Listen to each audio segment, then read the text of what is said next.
Olá, tudo bem? Espero que você esteja bem. Você já lidou com alguém que se sente em um pedestal, em que construiu o seu próprio altar e que se sente intocável, que não precisa ser flexível e que entende que a sua vida, suas decisões, as suas ações, elas são inquestionáveis? Você já lidou com alguém assim? É sobre isso que eu queria conversar um pouquinho com você hoje.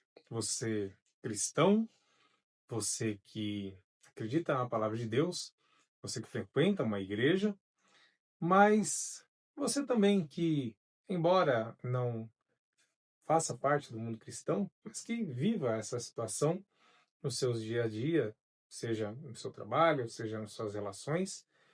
Gostaria de conversar um pouquinho com você sobre isso e dividir um pouquinho sobre essas questões com você.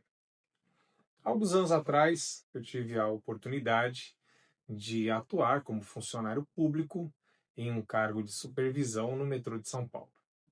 E eu me recordo bem de um jovem rapaz que tinha ali os seus 19 anos, e tinha acabado de ingressar no metrô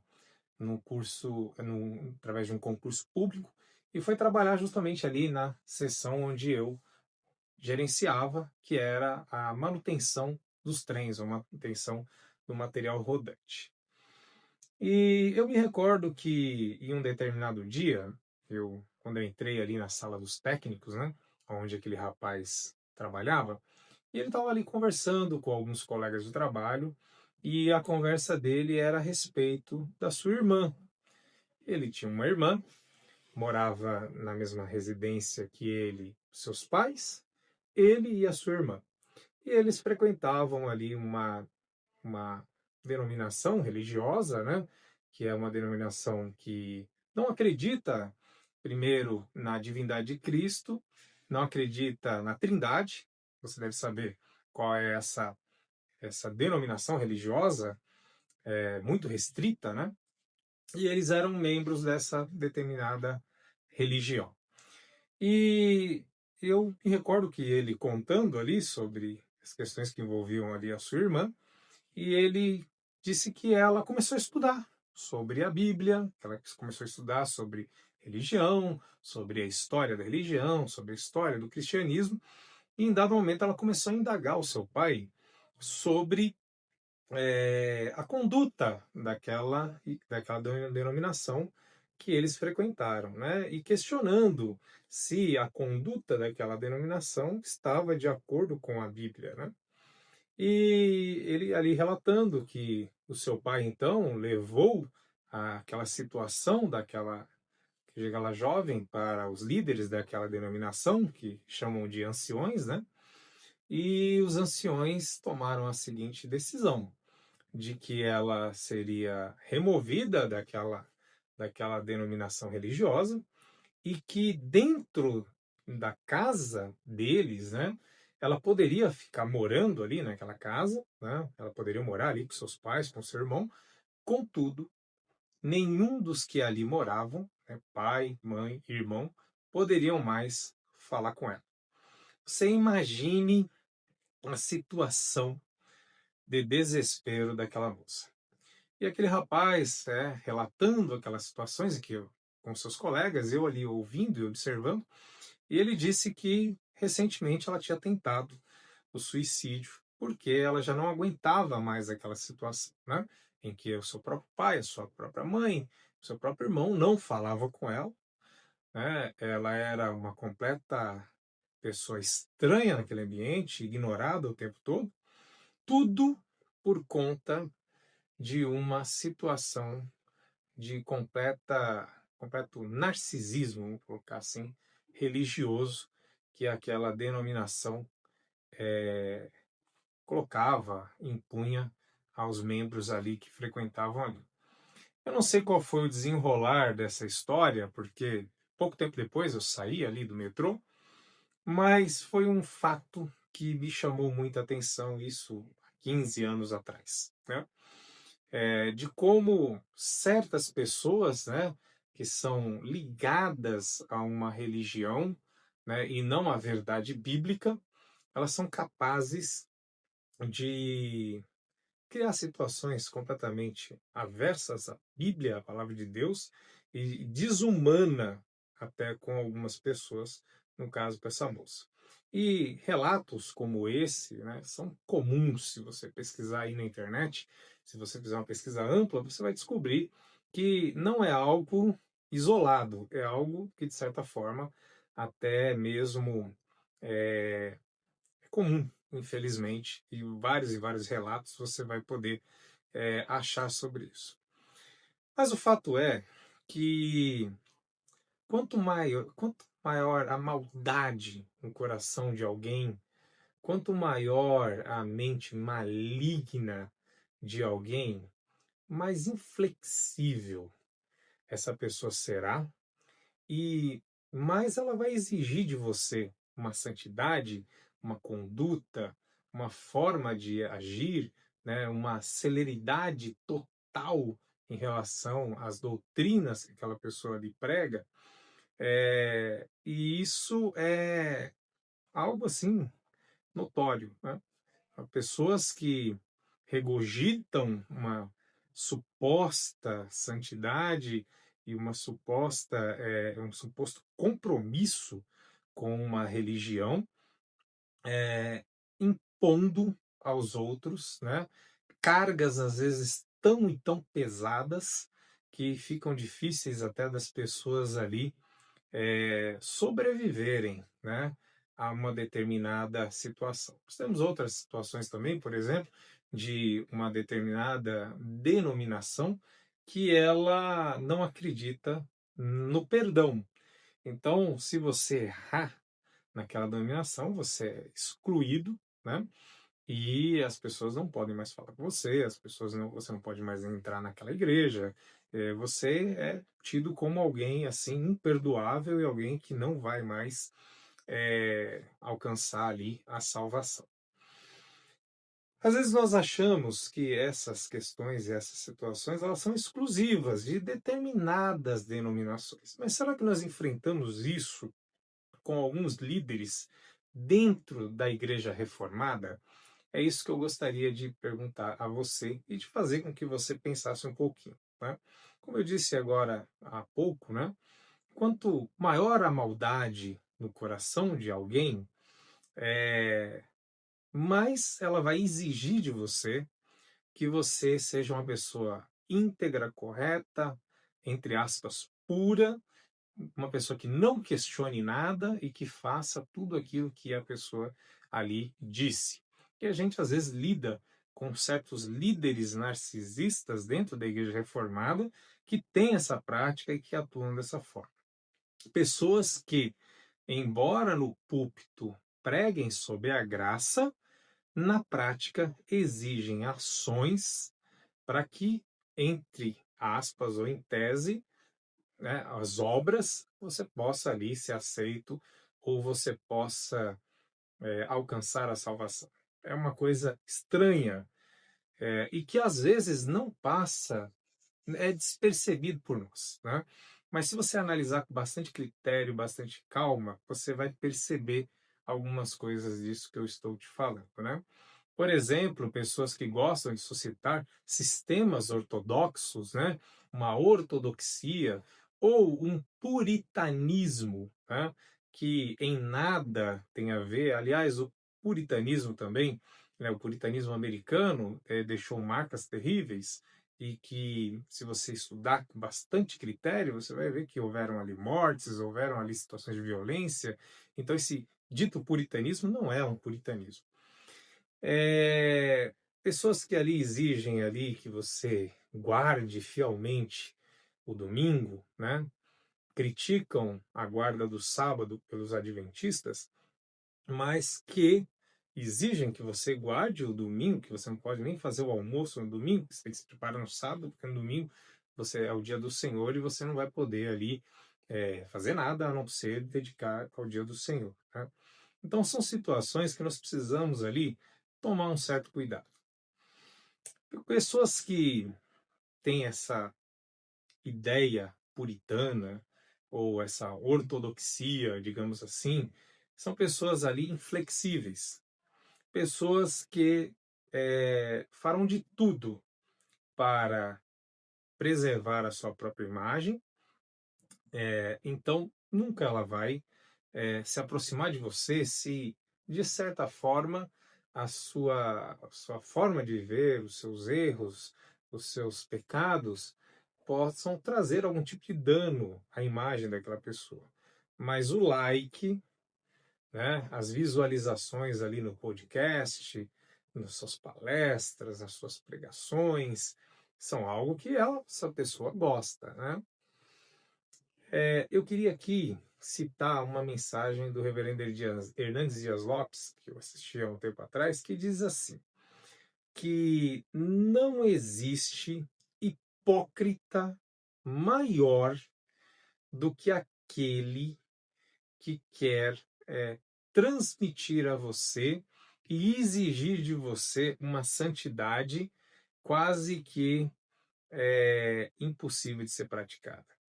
Porque essa própria pessoa que exige tanto de você, ela se esqueceu completamente de que Cristo a retirou da lama, de que Cristo perdoou seus pecados, de que a sua vida como pecadora, como uma pessoa que comete vários e vários e vários erros, né, só pôde acontecer porque, através da graça e da morte de Cristo na cruz, ela pôde ser redimida e os seus pecados foram perdoados. Então, uma pessoa que exige da outra uma santidade quase que inalcançável, um puritanismo ou uma vida ortodoxa, ela é basicamente uma pessoa hipócrita, porque ela quer exigir do outro aquilo que ela não consegue exigir de si mesma.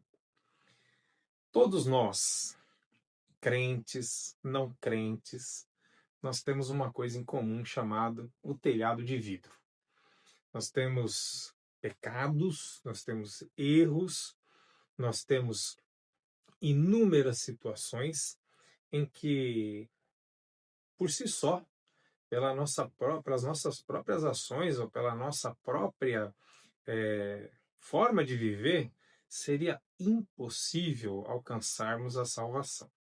E algumas pessoas elas acreditam que não, que elas podem ter uma vida tão, tão, tão pura que ela pode, inclusive, julgar, afastar, não falar, não perdoar o outro. E isso, René Dias Lopes trata como uma grande hipocrisia. Eu queria dizer para você, ler para vocês alguns versículos. Por exemplo, Mateus 6, 14 a 15 diz assim: se vocês perdoarem aos homens os males que eles fizeram, o Pai de vocês que está no céu também perdoará a vocês.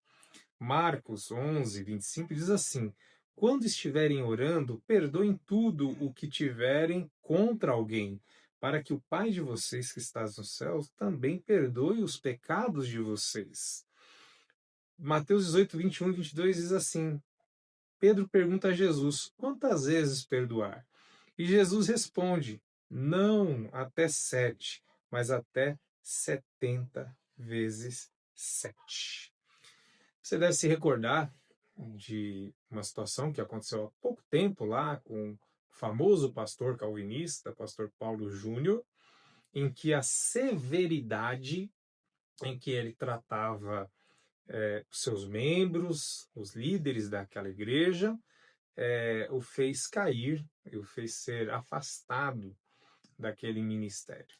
Queria dizer para você o seguinte: muito cuidado com aqueles que querem transmitir a você uma vida puritana demais.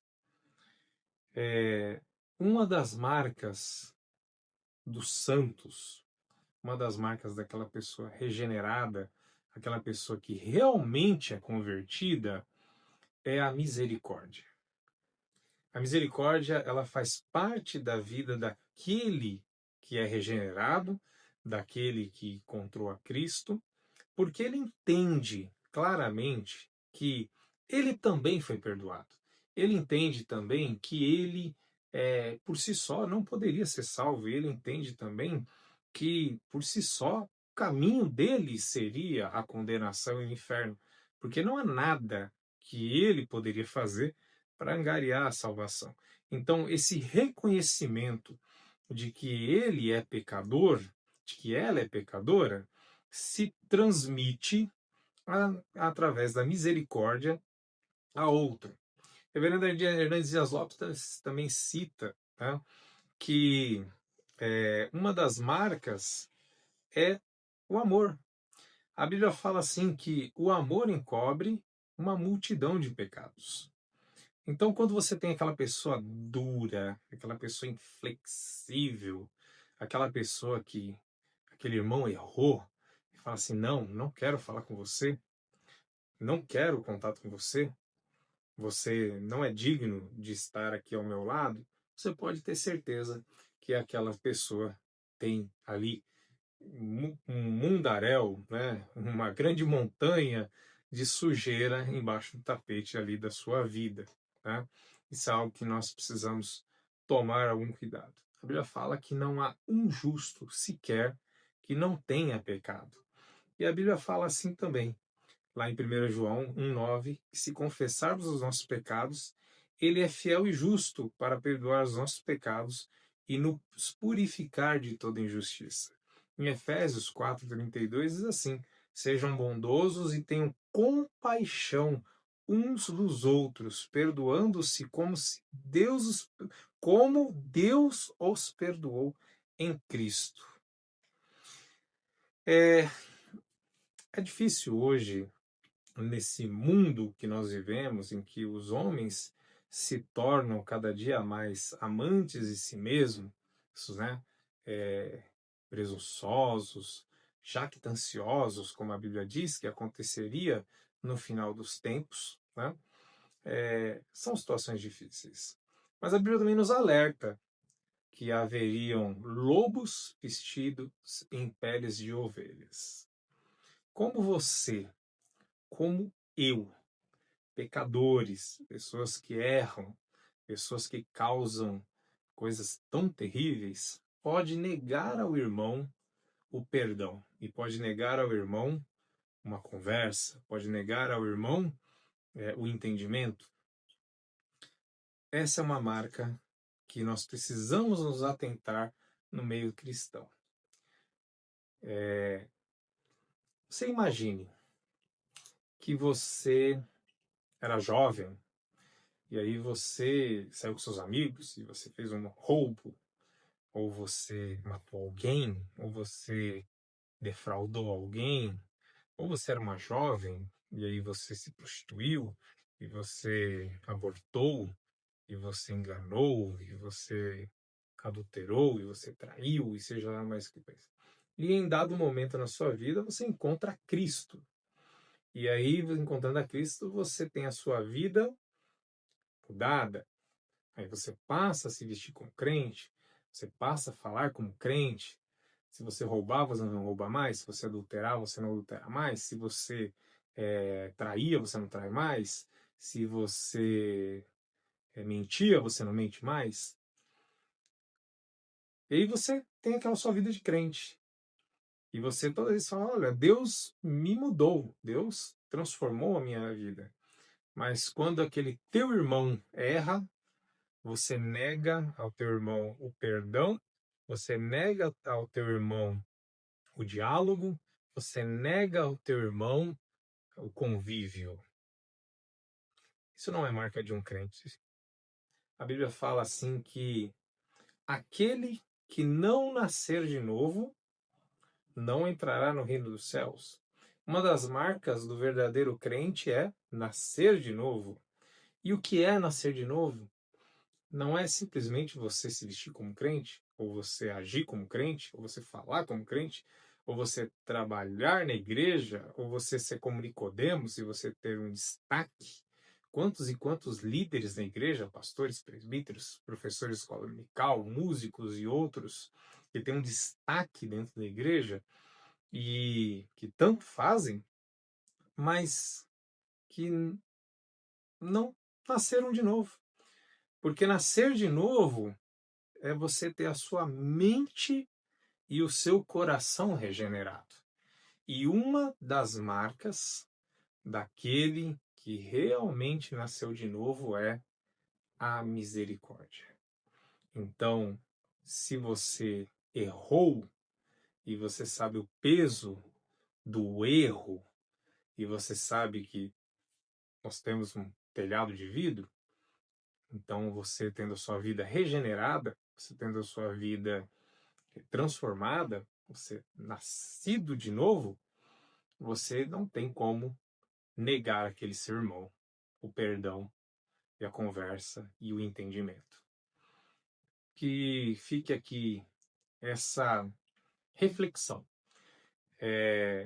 Nesses tempos difíceis em que o joio e o trigo estão dentro da igreja, em que há líderes realmente convertidos e crentes, mas também há líderes que são verdadeiros lobos em peles de ovelha, nós precisamos entender quais são as marcas do verdadeiro líder e do verdadeiro crente que nasceu de novo, que é convertido. A misericórdia, o amor, o nascer de novo, a regeneração da mente.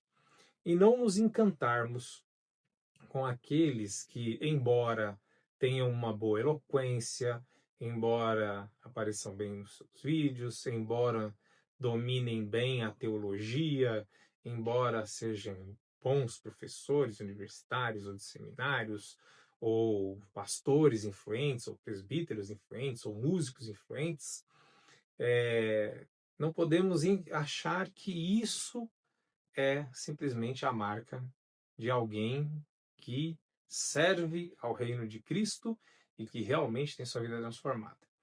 Mas que aquele que realmente se importa e que age de misericórdia, esse sim é aquele que teve o seu coração e a sua vida transformada pelo Evangelho. E assim nós possamos, discernir, dentro desses tempos difíceis, aquelas pessoas. Um grande abraço e que Deus possa cada dia mais falar ao seu coração.